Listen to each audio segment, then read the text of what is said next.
Je vous le disais à l'instant, la mission onusienne a échoué à combler les attentes des Maliens sur le plan sécuritaire.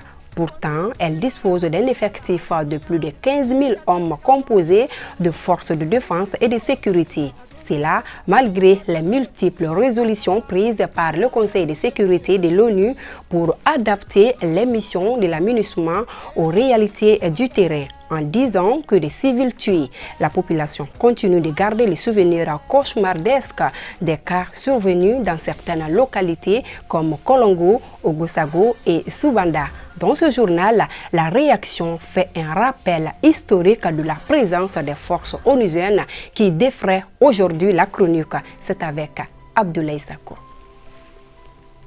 30 juin 2023, le Conseil de sécurité accepte à travers la résolution 2690 la demande des autorités maliennes, à savoir le retrait sans délai de la MINUSMA, mission multidimensionnelle intégrée des Nations Unies pour la stabilisation au Mali.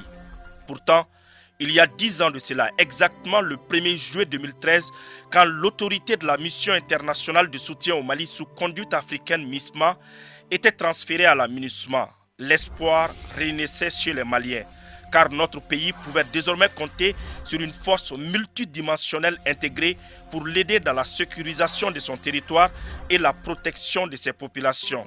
Mais l'éléphant annoncé est arrivé avec un pied cassé. C'est là, malgré le nombre croissant de son effectif. De 6 000 en 2013, elle est passée à 9 883 en 2015, puis 15 747 en 2021. Aujourd'hui, la mission multidimensionnelle compte sur le territoire malien 11 676 militaires, 1 588 policiers, 1 792 civils, soit un effectif total de 15 056. À cela s'ajoute son implantation géographique. Nonobstant cette présence dans les localités de Kidal, Tessalit, Aguelok, Bamako, Gao, Menaka, Ansongo, Tombouctou, Ber, Gundam ou encore Mopti, Sévaré et Douanzan, la situation sécuritaire sur le terrain ne s'améliore pas. Des villages entiers sont attaqués, pillés, des civils tués dans le centre et le nord qui sont pourtant les zones d'intervention de la MINUSMA. Durant des années, une question taraudait l'esprit des Maliens. À quoi sert exactement cette mission des Nations Unies qui est censée aider l'État malien dans la protection des civils?